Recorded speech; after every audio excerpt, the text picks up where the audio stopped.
오늘 처음으로 오신 분들은 정말 복받은 분들입니다. 오늘 우리 중창팀도 한 번도 발표를 안 했던 처녀작을, 담임 목사님도 못 들었던 처녀작을 여러분 위해서 발표를 했거든요. 그렇게 했고, 그 다음에 이제 오늘 성경을 보면 오늘 처음으로 오신 분들은 특별한 분들이다, 그렇게 기록되어 있습니다. 오늘 성경 읽을 때 여러분들이 이제 앞에 화면을 통해서 글자는 봤지만 도대체 무시야, 비두니야, 마게도니야, 도대체 무슨 소리인지 모르겠다. 그런 건 다 몰라도 괜찮습니다. 그 내용이 뭔가 하면 바울이라고 하는 위대한 전도자가 있습니다.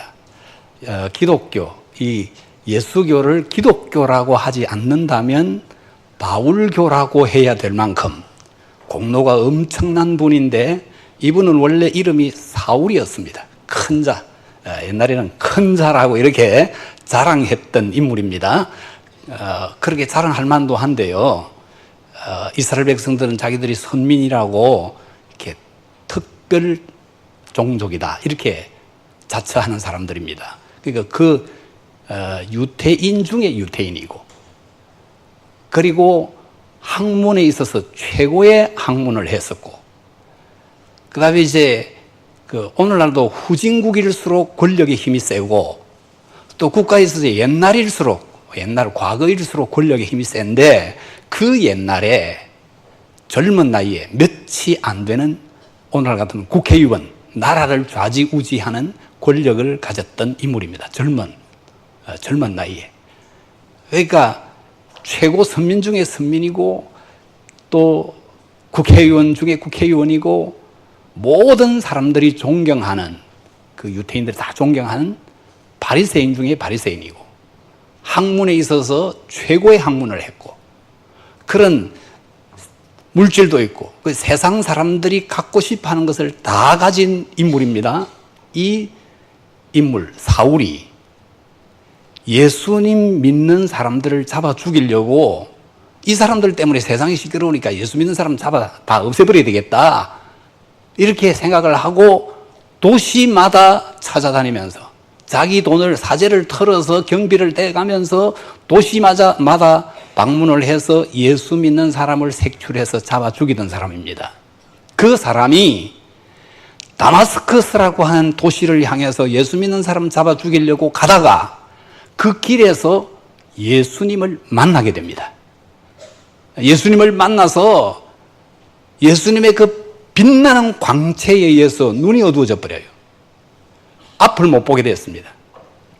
근데 한 사람에게 이끌려서 가게 되는데, 예수님께서 나타나셔서 사울아, 사울아 부르세요. 그러니까 사울이, 예, 누구십니까? 나는 네가 핍박하는 예수다. 그러면서 너를 인도하는 자를 따라가라. 가서 인도한 그곳에 가서 사람을 만나게 될 것이다. 그러면 그의 지시를 받아라.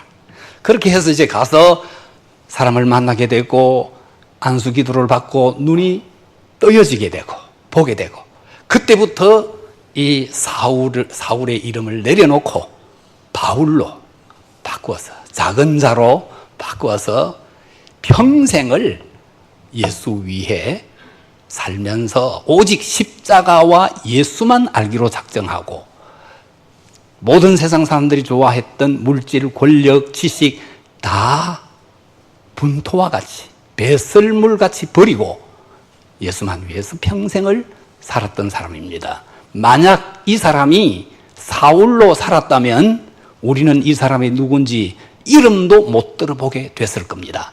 그런데 이 사람이 예수님을 만나서 변화돼가지고 바울이 돼가지고 예수를 전하러 다닌 위대한 전도자가 되므로, 모든 목회자들이, 목사님들이 바울처럼 살아봤으면 좋겠다. 저도 그 중에 한 사람이에요. 모든 성도들이 바울 같은 사람이 되었으면 좋겠다, 이렇게 흠모하는 위대한 인물이 되었습니다. 그 사람이 전도하러 가는데 아시아 쪽으로, 여기 이름 기억도 못하는 이름들이 나온 것은 이 아시아 쪽입니다. 아시아 쪽으로 전도를 하려고 했는데 하나님의 영이, 예수의 영이, 성령께서 그리로 못하게 했다는 겁니다. 그리고 마게도니아, 유럽 쪽으로 전도하게 했다는 겁니다. 그 내용이 오늘 본문에 기록되어 있는 내용입니다. 그러니까 여러분들, 오늘 처음 오신 분들, 대한교회 성도들을 통해서 여러분에게 교회를 소개받고 오도록 이렇게 가서 만나고 여러분들이 마음이 움직여서 오게 된 것은 그냥 된 것이 아니고 하나님의 영, 성령의 역사로 이루어졌다는 겁니다. 그러니까 여러분들이 이렇게 대한교회에서 여러분들을 환영하고 이렇게 하는 거, 하나님께서 섭리하셔서 여러분들을 오게 하셨으니까 여러분들은 굉장히 복을 받은 사람들입니다. 이미 복을 받았는데 이 복을 잘 지켜갈 수 있기를 바랍니다. 이제 그것을 제가 지금부터 이야기하려고 합니다. 여러분들의 인생이 성공해야 되지 않겠습니까? 앞에 말씀드린 바울같이 위대한 인생을 살아서 온 세상 수천 년이 지난 지금까지도 그 이름을 기억하게 되는, 흠모하게 되는 인물이 된 성공적인 인생 살려면 어떻게 해야 되느냐. 여러분, 한 가지 물어보고 싶습니다. 이 가운데 나는 죽어서 지옥 가고 싶다, 그러면 한번 손 들어보십시오. 아무도 없으시죠? 생각 잘하신 겁니다. 일단 생각은 잘하셨는데요. 그러면 어떻게 천국 갈 수 있겠는가? 기독교는 아버지를 바로 찾는 종교입니다. 아버지를 바로 찾는 종교. 여러분들 다 아버지가 계시죠? 아버지 없는 분 없지 않습니까?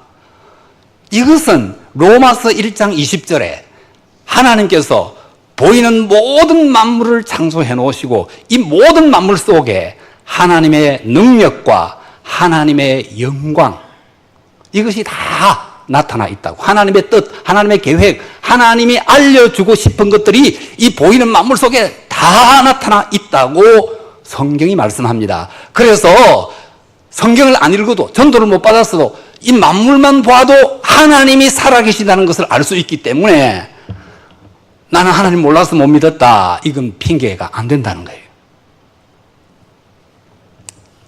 그러면 이제 여러분들에게 아버지가 다 있다는 것은 여러분들이 인정하든 안 하든, 아버지 얼굴을 보았든 못 보았든 아버지가 있다는 것을 부인할 수 없는 것은 우리의 진짜 아버지가 계시다는 것을 의미합니다. 여러분들이 보는 눈으로 보았던 여러분들을 낳은 아버지, 그 아버지는 보이지 않는 아버지를 보여주기 위하여, 아버지가 계시다는 사실을 알려주기 위하여 존재하는 겁니다. 여러분 생명이 아버지로부터 오죠. 그래서 정철이라고 하는 유명한 시조 시인은 이런 시를 읊었죠. 아버님 날 낳으시고 어머님 날 기르시니 두 분 곧 아니시면 이 몸이 살았을까? 하늘 같은 가없은 은혜 어디 되어 값사오리. 아버님 날 낳으시고, 여기 아주 과학적이죠. 아버지로부터 내 생명이 왔습니다. 그리고 어머니 몸에서 자라서 잉태되어서 태어났습니다. 생명의 씨는 아버지로부터 왔습니다. 그런데 여기 아버지들이 있지만은 아버지, 내가 자식을 낳았는데 자식의 생명을 만들었습니까? 안 만들었어요. 그것을 내 마음대로 할 수 있다면 자식 낳고 싶으면 낳을 것이고, 아들 낳고 싶으면 아들 낳고, 딸 낳고 싶으면 딸 낳고, 하나 낳고 싶으면 하나 낳고, 10명 낳고 싶으면 10명 낳고 할 텐데 그게 마음대로 되지 않지 않습니까? 이것은 생명을 내가 만드는 존재가 아니라는 겁니다. 이미 내 속에 생명이 주어져 있었던 것, 하나님이 정한 법칙에 의해서 이 땅의 생명을 또 잉태케 하는 것이죠. 그러면 이제 진짜 내 생명을 지은 아버지는 누구냐? 그것은 역추적해보면 알지 않겠습니까? 나도 아버지가 계신데 나는 아버지로부터 생명이 왔고, 그 우리 아버지는 또 그 위에 할아버지로부터 왔고, 그 할아버지는 또 그 위에 아버지로부터 왔고, 그 위에 계속 올라가면 이 한반도에 있는 사람들의 진짜 아버지, 계속 만주를 거쳐서 몽골을 거쳐서 히말라야를 넘어서 저 중동 쪽으로 가게 될 겁니다. 계속 추적해서 아버지를 찾아가면, 쭉 찾아가면 맨 추적해서 역추적 올라가면 맨 꼭대기에 최초의 아버지 한 사람이 있겠죠. 그 사람이 바로 아담이죠. 최초의 인류 아버지, 첫 아버지가 아담인데 이 아담에게 생명을 주신 분이 하나님이세요. 그래서 지구상에 종족 수만큼 종교가 있습니다. 섬기는 신이 있습니다. 그러나 어떤 종교에서도 자기들이 섬기는 신, 섬기는 대상을 아버지라고 부르지 않습니다. 내 생명을 만들어준 존재가 아니기 때문에. 일시적으로 속에서 부른다 하더라도 조금 가면 들통납니다. 오직 기독교에서만 하나님을 아버지라고 부릅니다. 그러니까 오직 기독교만이 아버지라고 부르는 한 분이세요. 아버지는 한 분밖에 없습니다. 여기 계시는 분들 가운데 아버지가 둘, 세 명 되는 분 있습니까? 그 이상한 사람이죠. 아버지는 한 분밖에 없어요. 누구에게나 한 분밖에 없어요. 이것은 보이지 않는 우리를 주신 하나님 아버지가 한 분이라는 뜻입니다. 이 아버지를 바로 찾는 것이 예수 믿는 것입니다. 그런데 우리 대한민국, 우리 한국 사람들 이 조상 굉장히 소중히 여기지 않습니까? 그래서 유교의 전통에 따라서 제사를 막 지내고, 지금도 아직 제사 때문에 교회 나오는 분들 고민하는 분들 많이 있는데요. 조상 찾는다고 그러지 않습니까? 뿌리 찾는다고. 그런데 그건 뿌리를 제대로 찾은 게 아닙니다. 곁까지 조금 가가지고 이거 뿌리라고 이렇게 하는 거예요. 진짜 뿌리는 끝까지 가봐야 돼요. 끝까지 가면, 조금 전에 제가 말씀드린 대로 끝까지 가면 마지막에 아담이 나오고 하나님이 나오는 거예요. 뿌리를 제대로 찾아야 돼요. 진짜 뿌리를 찾아야 되는데 그 뿌리 대신 생명의 근원 되시는 분이 하나님이세요. 그런데 이 하나님께서 우리 인간을 이제 천지 아름답게 지은 다음에 그게 그 제일 아름다운 에덴 동산에 살게 했죠. 그런데 그 에덴 동산에서 하나님이 약속을 하나 하십니다. 모든 식물, 동물, 이 온 천하 모든 것을 아담, 하와, 너가 마음대로 다스려도 좋다. 그러나 선악과만은 네가 절대로 먹어서는 안 된다. 그 하나만 딱 구분해놔요. 하나님께서 손을 대지 못하게, 침범하지 못하게 한 하나만 딱 동산 중앙에 정해놓습니다. 나머지는 전부 마음대로 해도 좋다. 맡겨요. 그런데 이 약속을 요 한 가지 했는데 이 아담과 하와 인생이 사탄 마귀의 유혹을 받아가지고 약속을 지키지 못하고 그 영역을 침범합니다. 하나님께서 그 에덴 동산에 선악과를 두신 이유는 모든 것들을 내 마음대로 다스리고 쓰고 활용하고 하지만은 네가 이 모든 것의 주인이 아니다. 만든 주인 하나님이 있다는 것을 잊지 말라. 그렇게 하기 위하여 그 하나를 딱 영역을 정해놨어요. 그런데 이 영역을 침범한 거예요. 선악과를 먹은 거예요. 제가 우리 집에 전에 살던 곳에 그 집이 오래돼가지고 개미가 많이 나와요. 그럼 방에 개미가 나와가지고 개미 그거 뭐 이게 손가락 뭉태버리면 다 죽죠. 근데 잡아도 또 나오고 잡아도 또 나와요. 그래서 약국에 가가지고 개미 잡는 약을 가져와가지고 쳐버렸어요. 깨끗이 없어져 버렸어요. 개미가 무슨 죄가 있는데 죽여버립니까? 개미 아무 죄 없어요. 그냥 좀 기어다녔다는 것 뿐이지. 그런데 죄가 있어요. 뭐냐 하면 개미지는 땅에 가서 땅에 구멍을 뚫고 거기서 활동하고 살아야지 왜 사람이 사는 영역에 침범해 오느냐 이게. 내가 사는 곳에 왜 침범하는. 그래서 제가 개미를 다 잡아 죽여버린 거예요. 영역 침범은 이건 안 되는 거예요. 여러분 개미 막 부글부글 나와서 잘 살아라 하고 같이 살겠습니까? 다 죽여버려요. 바퀴벌레 나오면 함께 살자고 놔둡니까? 영역을 침범해 죽여버려요. 그런 것들을 통해서 하나님께서 왜 아담이 선악과를 먹었으므로 정령 죽으라 한 대로 죽게 되었느냐? 그런데 아담이 먹고 난 다음에 바로 죽어버렸느냐? 안 죽었어요. 또 이것에 대해서 여러분들 조금 알아야 되는데, 죽음에는 세 가지의 죽음이 있습니다. 죽음이 먼저 뭔가? 죽음은 소멸되어 없어지는 것이 아니고, 육체, 인간은 육체와 그 속에 깃들어 있는 뭐로 되어 있죠? 영혼이 있어요.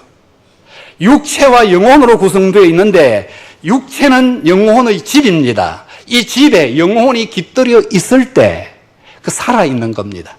그런데 이 육체로부터 영혼이 떠나는 거예요.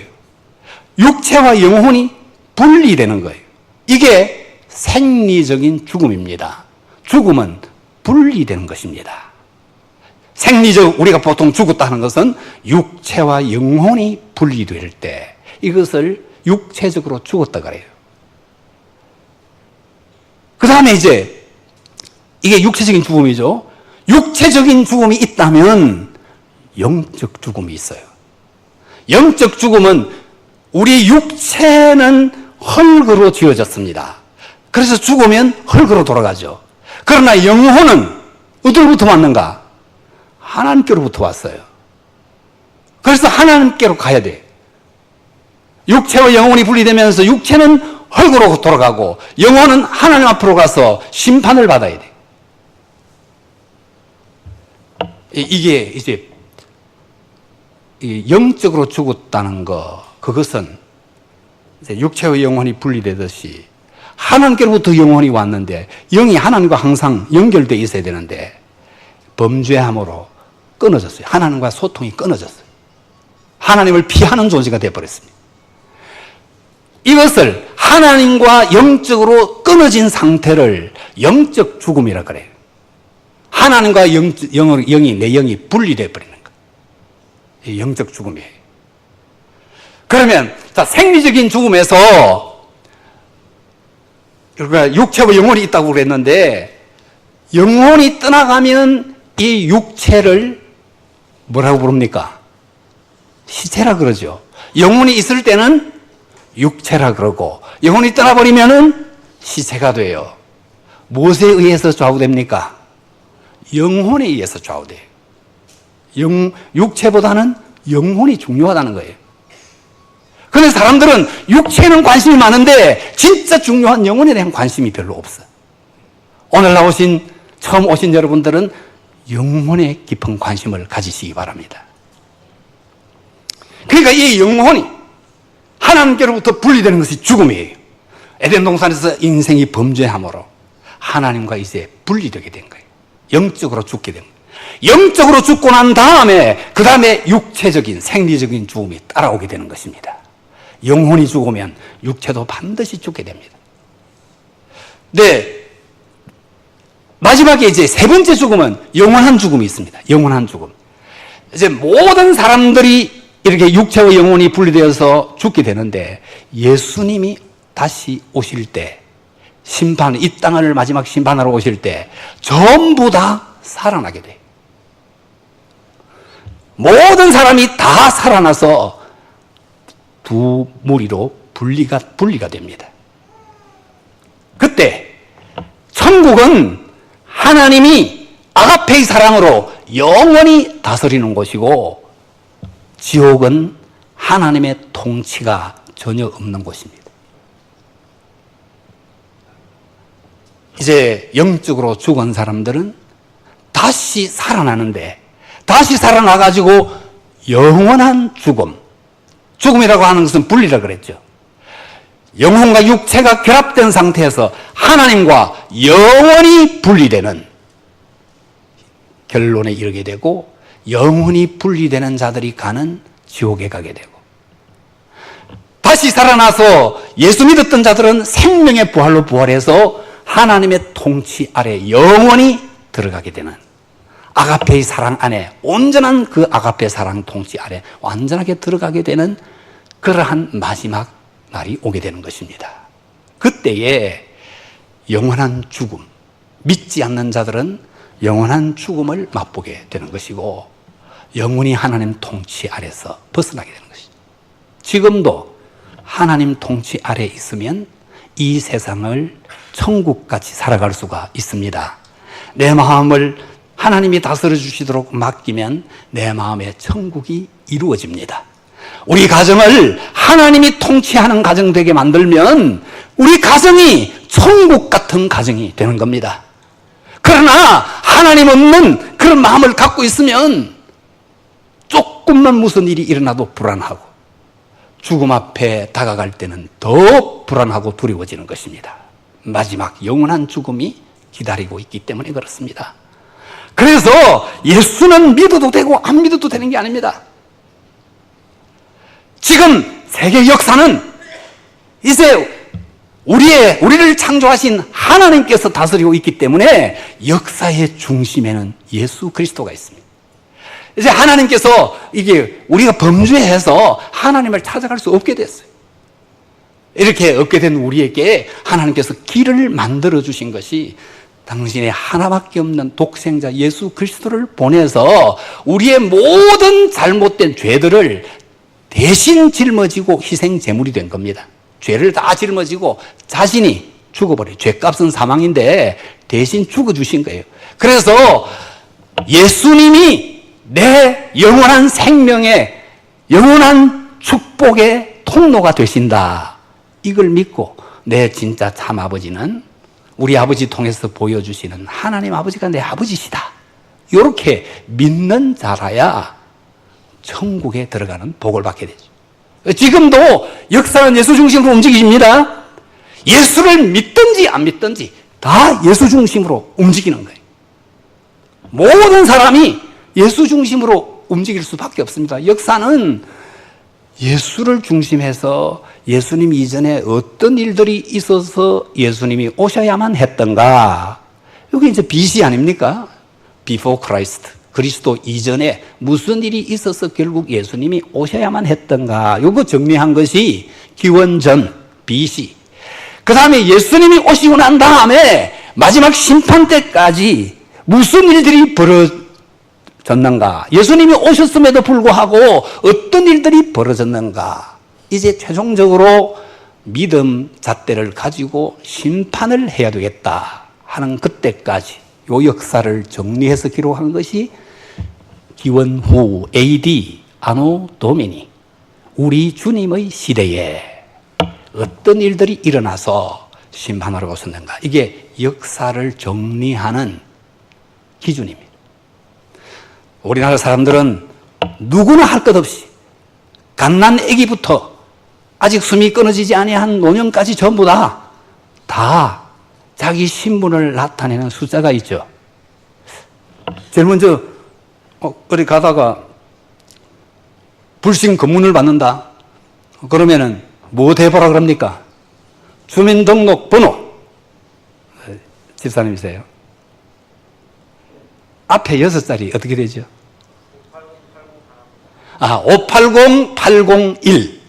580801로서 자기 신분을, 자기 위치를 지금 나타내는 거예요.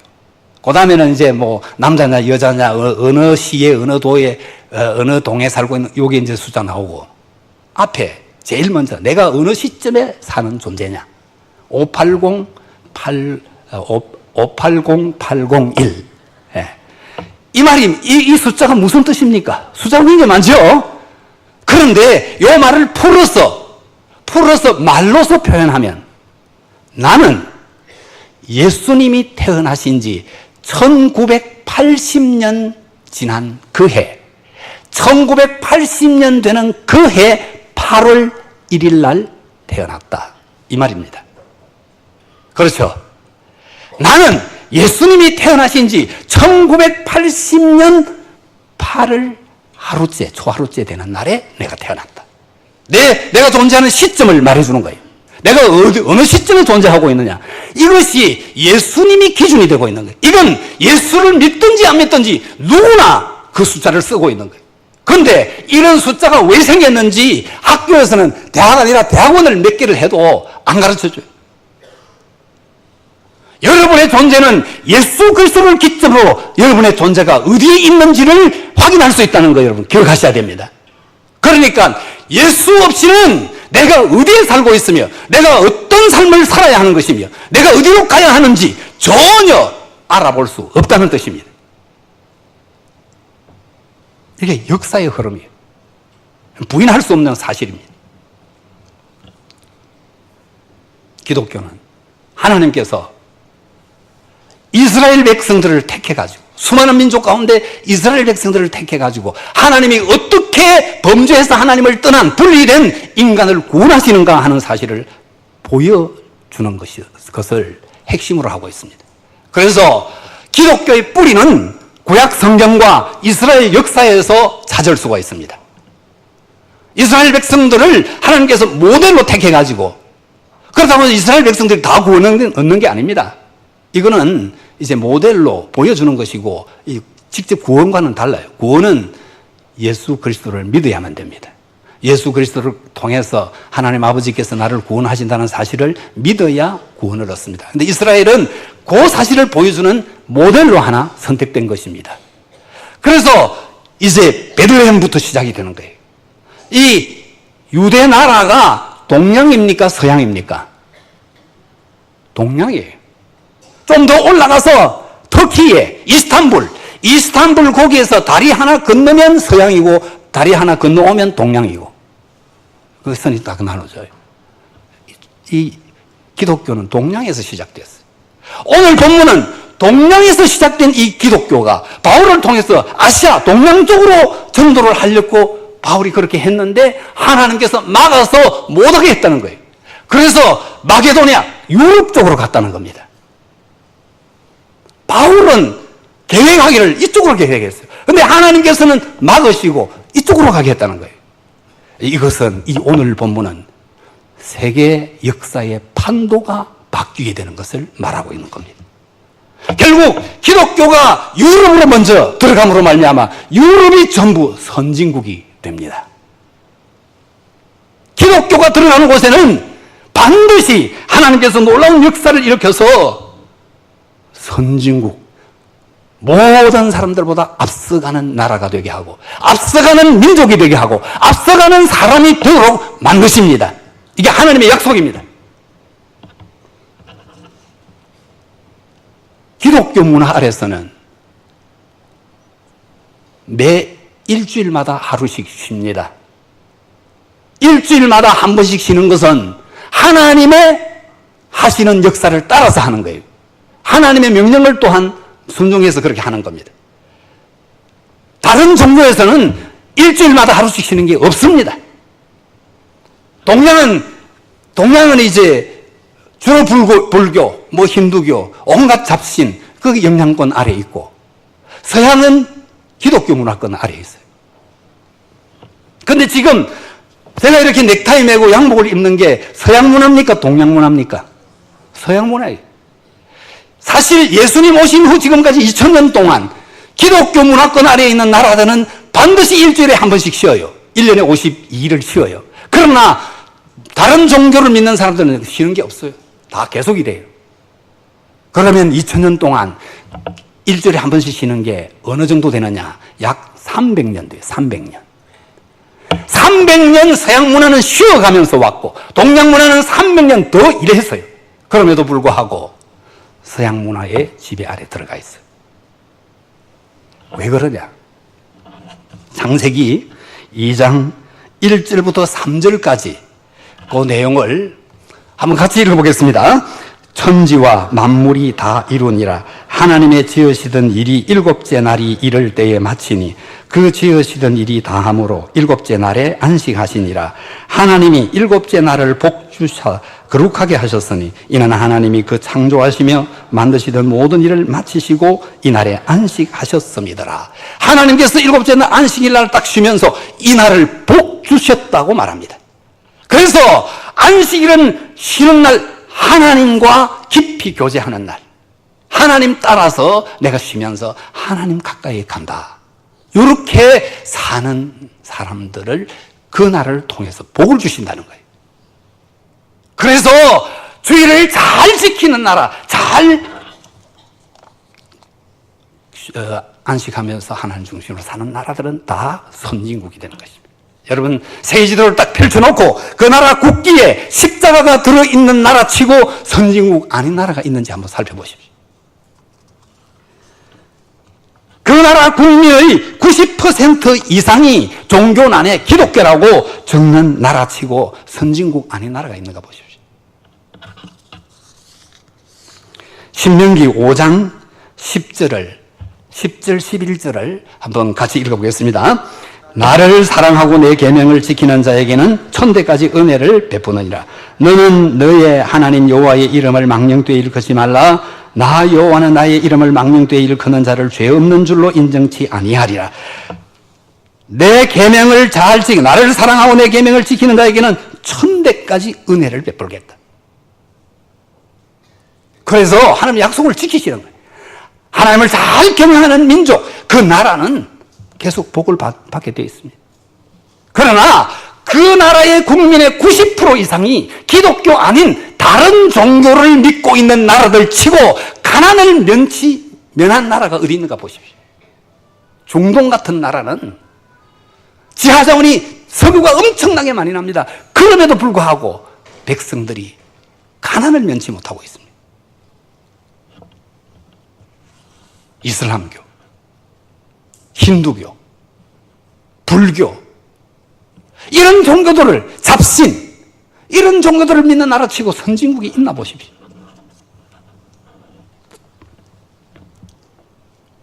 그렇게 될 수밖에 없는 것이 신명기 5장 7절, 8절, 9절을 한번 같이 읽어보겠습니다. 나 외에는 위하는 신들을 네게 있게 말지니라. 너는 자기를 위하여 새긴 우상을 만들지 말고 위로 하늘에 있는 것이나 아래로 땅에 있는 것이나 땅 밑 물속에 있는 것의 아무 형상이든지 만들지 말며 그것들에게 절하지 말며 그것들을 섬기지 말라. 나 여호와 너의 하나님은 질투하는 하나님인즉 나를 미워하는 자의 죄를 갚되 아비로부터 아들에게로 3, 4대까지 이르게 하거니와. 아비로부터 아들에 이르기까지 3, 4대 하나님을 경외하지 아니하면 3, 4대까지 내가 진노할 것이다. 이렇게 하나님이 선언해놨기 때문에 그대로 하나님 지키시는 거예요. 기독교가 유럽에 먼저 들어가서 유럽이 다 선진국이 됐습니다. 그리고 이 기독교가 아메리카 대륙으로 넘어가서 미국이 감사절부터 시작하지 않습니까? 미국 이 퓨리탄 청교도들이 그들의 조상입니다. 건너가서 거기에 개척해서 아메리카 합중국, 청교도, 하나님 중심의 신앙으로 나라를 세운 게 미국입니다. 그 미국이 전적으로 하나님을 섬김으로 말미암아 세계 지금 경찰국입니다. 세계를 움직이는 나라가 됐습니다. 그들의 신앙은 그들의 돈에 딱 적혀 있습니다. 그들의 돈 1전짜리부터 100불짜리까지 In God we trust. 우리는 하나님을 믿습니다. 이것이 모든 돈에 다 새겨져 있습니다. 이것이 미국의 힘입니다. 여러분과 여러분들의 자녀들이 잘 되기를 바라시면 예수 잘 믿으시길 바랍니다. 하나님의 말씀에 잘 순종하시길 바랍니다. 오늘 처음 오신 분들은 이제부터 오늘이 내 인생의 전환점이다. 그렇게 생각하시고 등록하시고 지금부터 교회 출석하셔서 예수님을 알아가고 하나님을 잘 알아가시길 바랍니다. 성경을 통해서 알아가셔서 축복을 천대까지 이어가는 그런 가문을 세우시길 바랍니다. 하나님의 약속입니다. 그 아메리카의 복음이 다시 이제 드디어 아시아로 왔습니다. 아시아로 와서 우리나라에 복음이 전거됐습니다. 지금부터 약 100년 전에. 교육은 몇 년 대계라 그러죠? 100년 대. 100년 전도 내다보고 교육을 시키는 거예요. 기독교가 100년 전에 대한민국에 들어왔습니다. 그래서 사회가 변화되기 시작했습니다. 그 이전에는 온갖 잡다한 신을 섬겼습니다.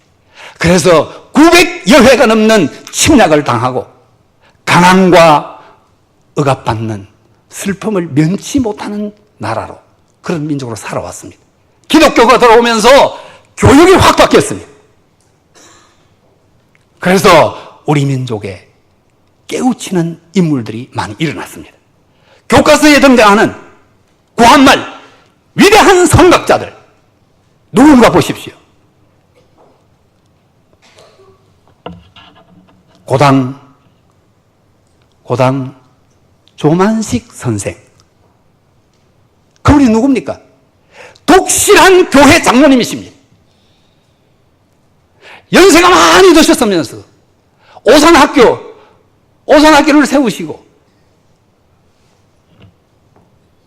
연세가 많이 드셨으면서도 담임 목사님, 젊은 제자가 담임 목사 됐는데 목사님 가방을 끼고 받아가지고 들고 따라다니는 장로님이시고, 예배 시간에 늦었습니다. 많은 분들이 만나러 오니까 예배 시간 늦었어요.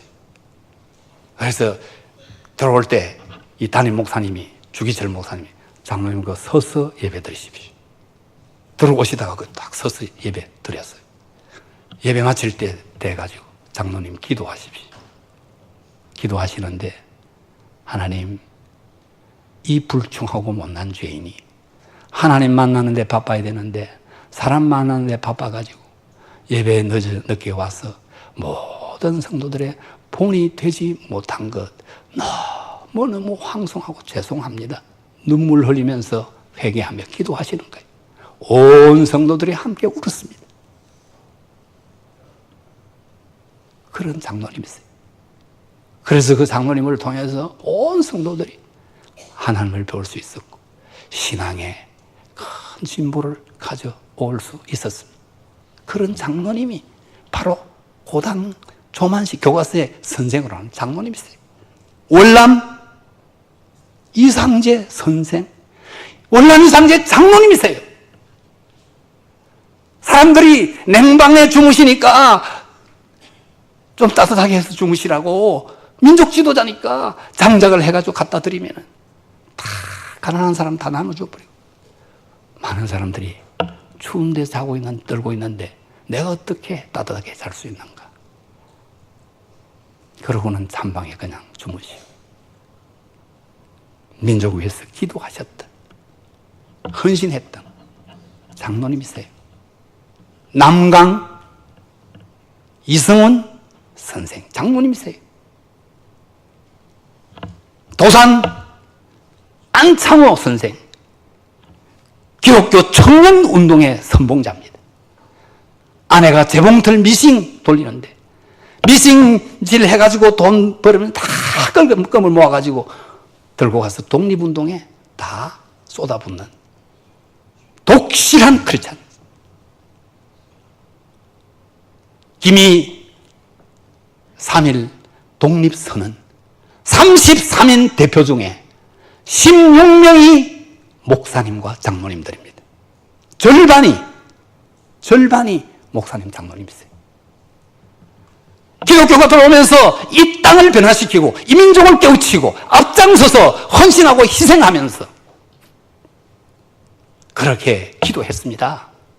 그래서 이 땅에 8.15 해방이 온 겁니다. 그냥 온 게 아니에요.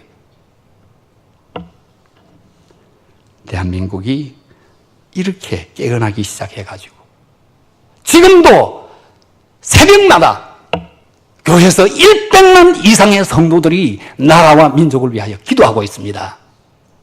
그래서 좌파들이 날뛰고 북쪽에서 개입을 해서 온갖 퍼뜨리고 이렇게 하지만 나라가 세워져 가는 것은 하나님이 붙들어 주시는 은혜로 되는 것입니다.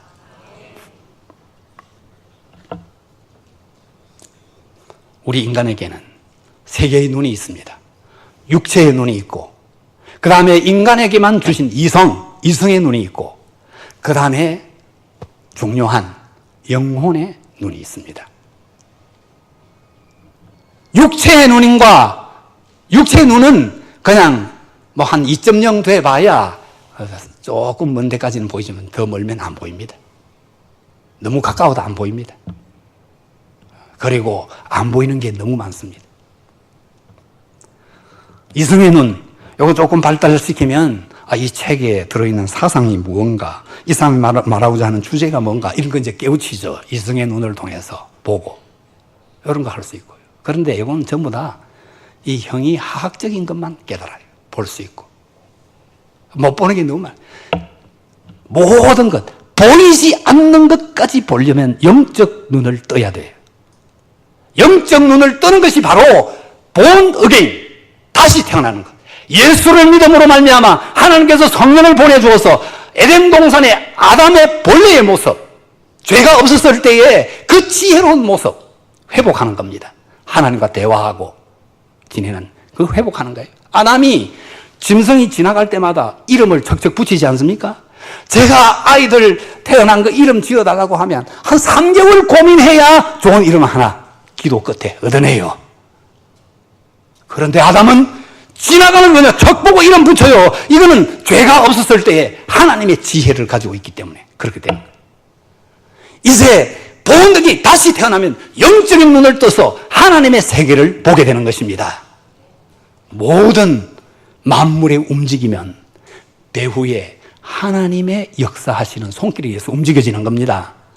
인간의 뜻대로 되는 게 아무도 없습니다. 우리는 잠깐 뒤를 모릅니다. 그러나 하나님은 내 인생의 끝까지, 내 영혼까지 다 아시고 나를 인도하시는 분입니다. 그래서 하나님을 똑바로 알아요. 영적인 눈을 떠요. 영적인 눈을 뜨는 것은 믿음 없이는 뜰 수가 없어요.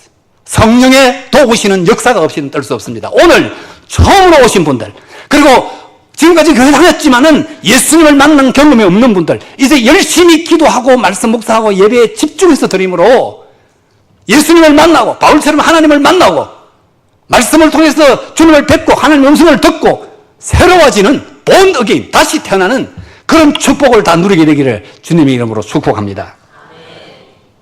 그러면 이제 내가 누구인지 알게 되겠죠.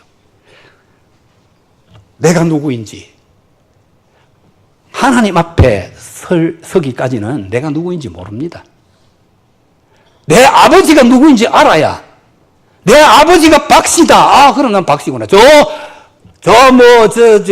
구라파로 나간 입양된 아이들, 지가 존이라고 부르니까 성이 존인 줄 알았는데 나중에 보니까 아니거든. 내 뿌리를 찾아봐야 되겠다. 찾아보니까 아버지가 박씨라. 그때부터 이제 제가 박가라는 거 알지 않습니까?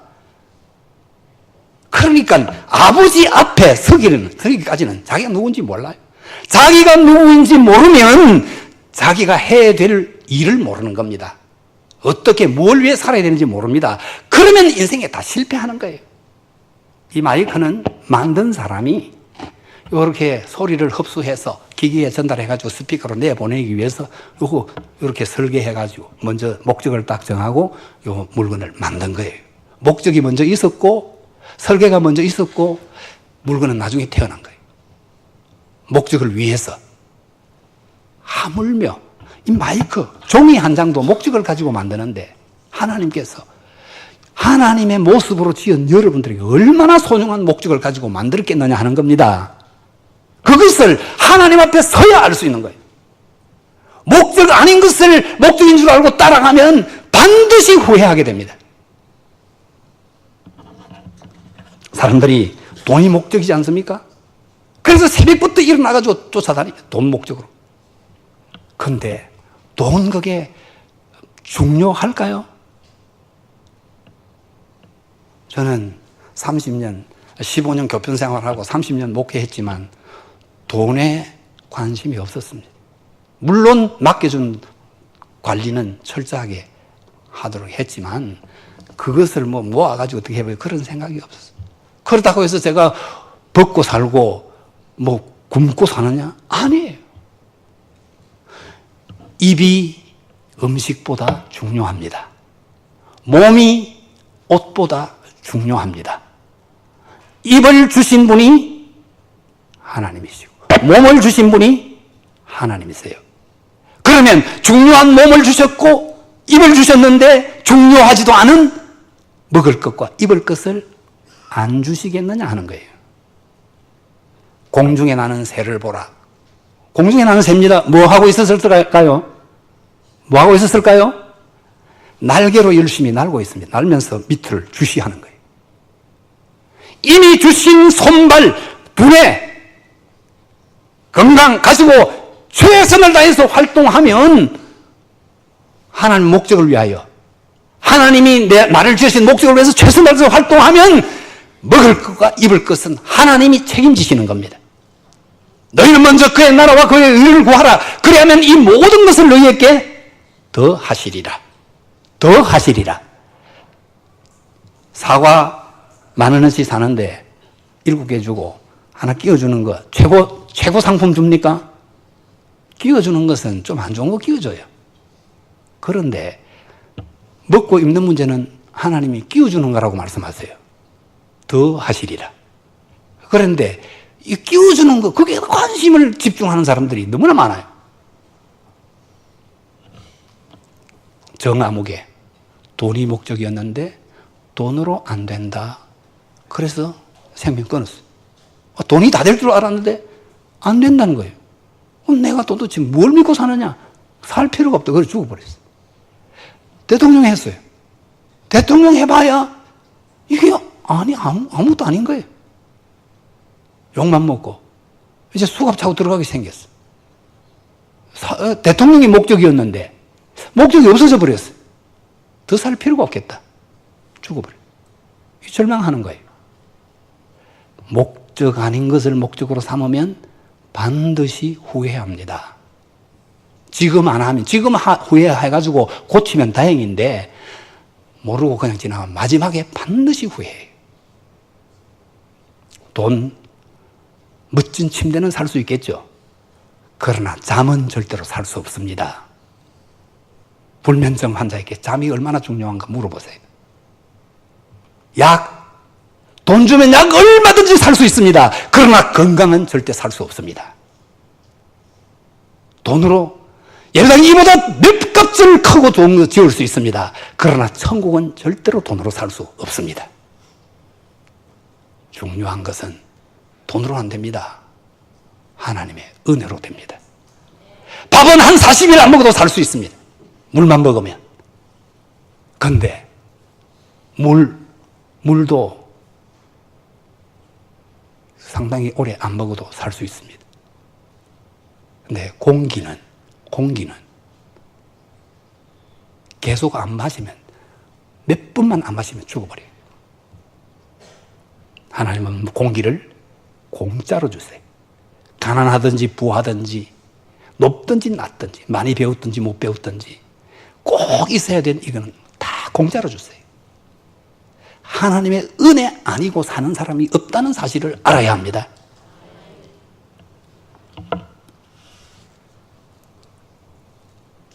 오늘 본문은 그래서 이제 여러분들이 성공하려면 제일 먼저 하나님의 자기 계획을 버리고, 하나님의 나를 지었기 때문에 하나님께서 나를 향한 목적을 정해놨어요.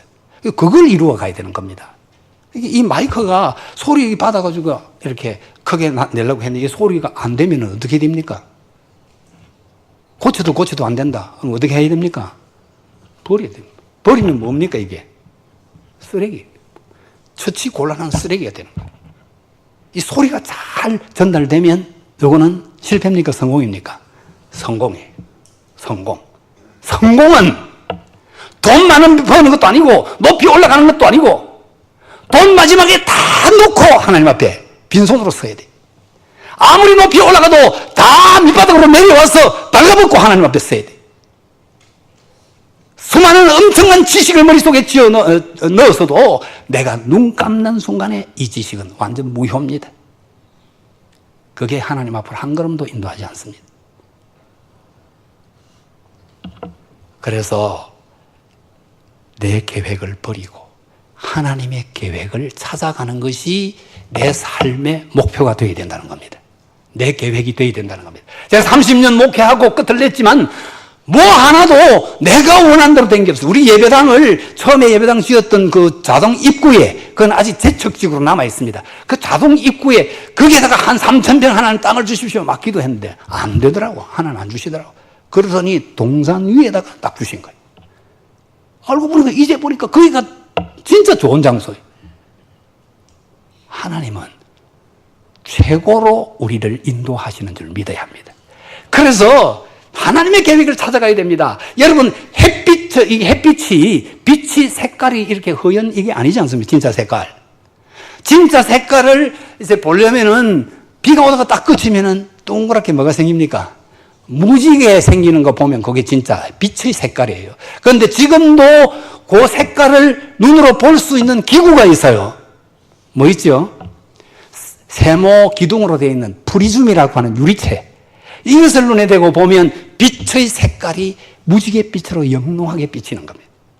여러분들이 믿음의 눈으로 나를 보고 세상을 보면 나를 향한 하나님의 무지갯빛처럼 아름다운 계획을 볼 수 있습니다.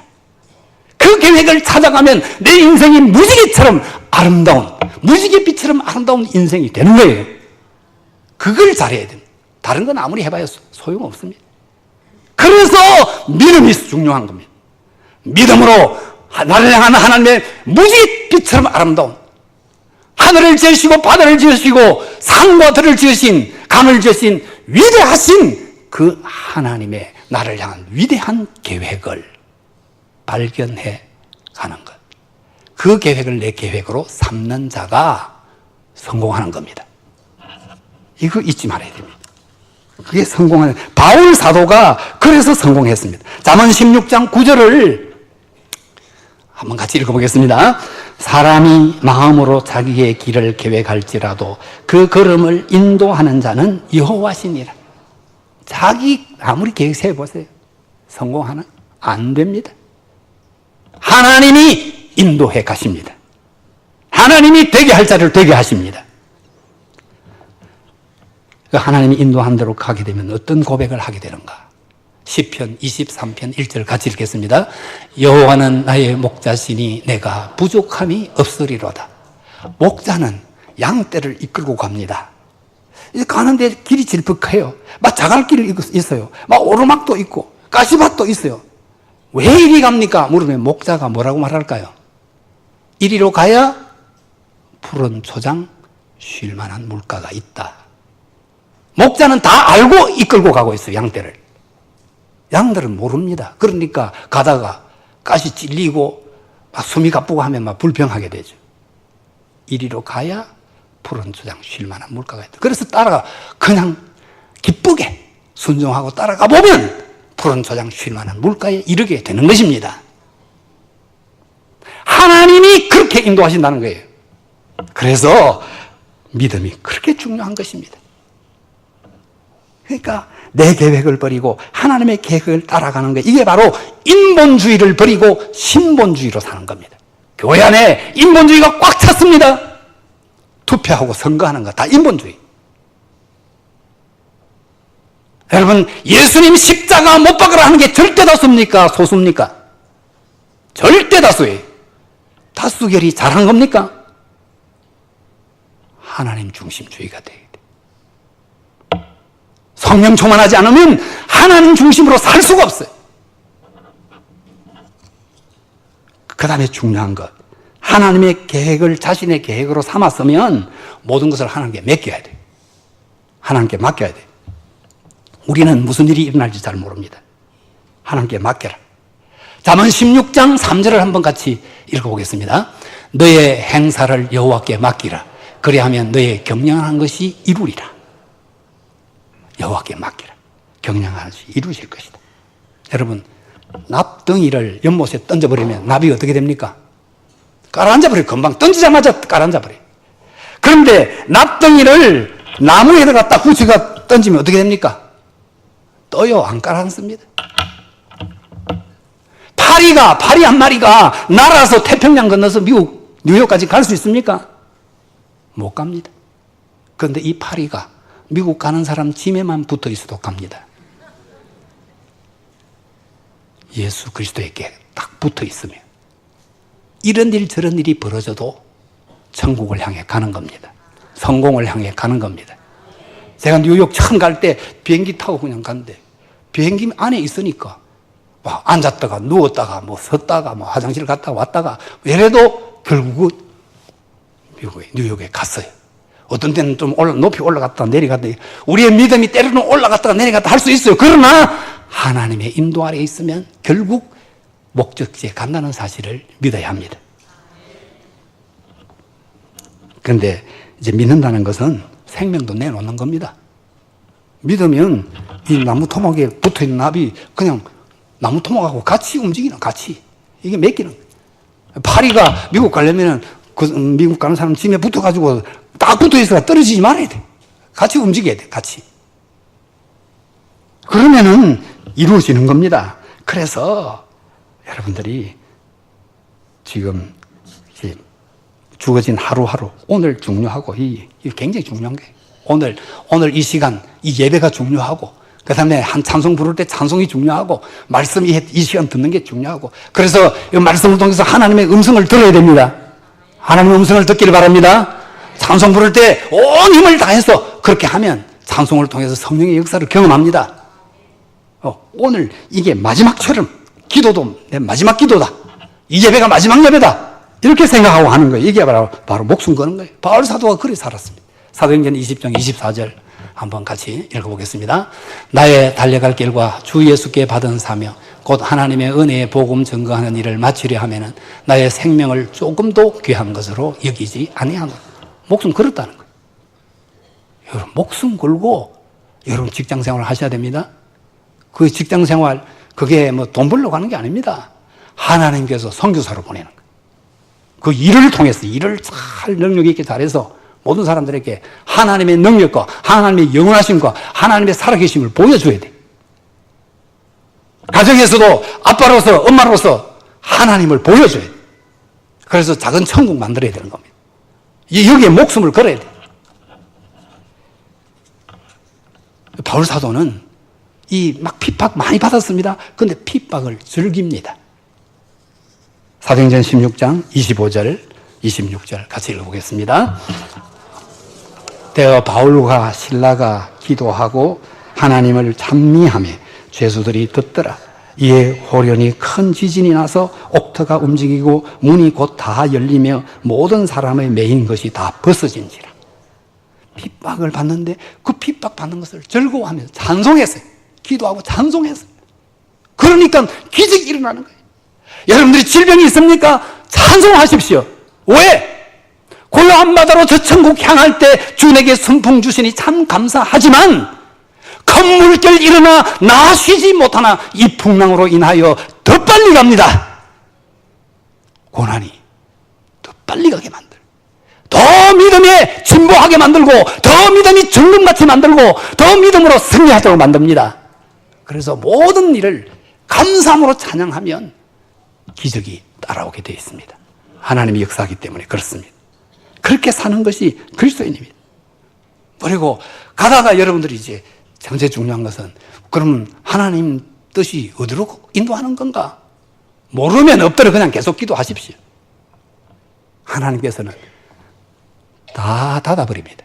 가서는 안 될 문은 다 닫아버리고 기도하는 자에게는 한 문만 딱 열어서 보여주십니다. 거리로 가면 됩니다. 오늘 성경을 보면 16장 7절에 그런 말이 나오는데 16장 7절을 한번 같이 읽어보겠습니다. 무시아 앞에 이르러 비두니아로 가고자 애써되 예수의 영이 허락지 아니하시는지 가려고 막 애를 썼어요. 애를 온 마음을 다하고 정성을 쏟고 힘을 가려고 했어요. 그런데 예수의 영이 막아서 못 가게. 그러니까 여러분들이 하나님 뜻 잘 몰라도 괜찮아요. 그냥 최선을 다하는 거, 목숨 거는 게 하나님 생각하면서 그러면 가서는 안 될 곳은 막아요. 그리고 가야 될 곳으로 문을 여십니다. 그게 이제 10절에 나타나죠. 16장 10절 같이 읽어보겠습니다. 바울이 이 환상을 본 후에 우리가 곧 마게도냐로 떠나기를 힘쓰니 이는 하나님이 저 사람들에게 복음을 전하라고 우리를 부르신 줄로 인정함이라라. 환상이 보이고 오라고 하는. 이게 이제 열린 문이죠. 열린 문으로 가면 되는 겁니다. 이게 이제 성공으로 가는 길입니다. 하나님의 계획을 잘 찾아가는 거, 내 계획으로 삼아가는 거. 두 번째는 그 하나님의 계획을 이제 그 자기 계획으로 삼았으면 이제 다 하나님께 맡기는 거예요. 세 번째는 이렇게 열린 쪽으로 나가는 겁니다. 억지로 열고 가려고 하지 말고. 그리고 이게 이제 순순히 잘 되느냐? 안 됩니다. 우리 심성이 부패해가지고 자꾸 내 생각이 나오고 내 뜻대로 하려고 하고 이렇게 자꾸 일어나요. 그래서 날마다 내 생각을 버리는 훈련을 계속해요. 내 생각을 다 접어버리고 끝내고 계속 포기하는 거. 이거 버려야 돼. 이거 작업을 계속 해야 돼.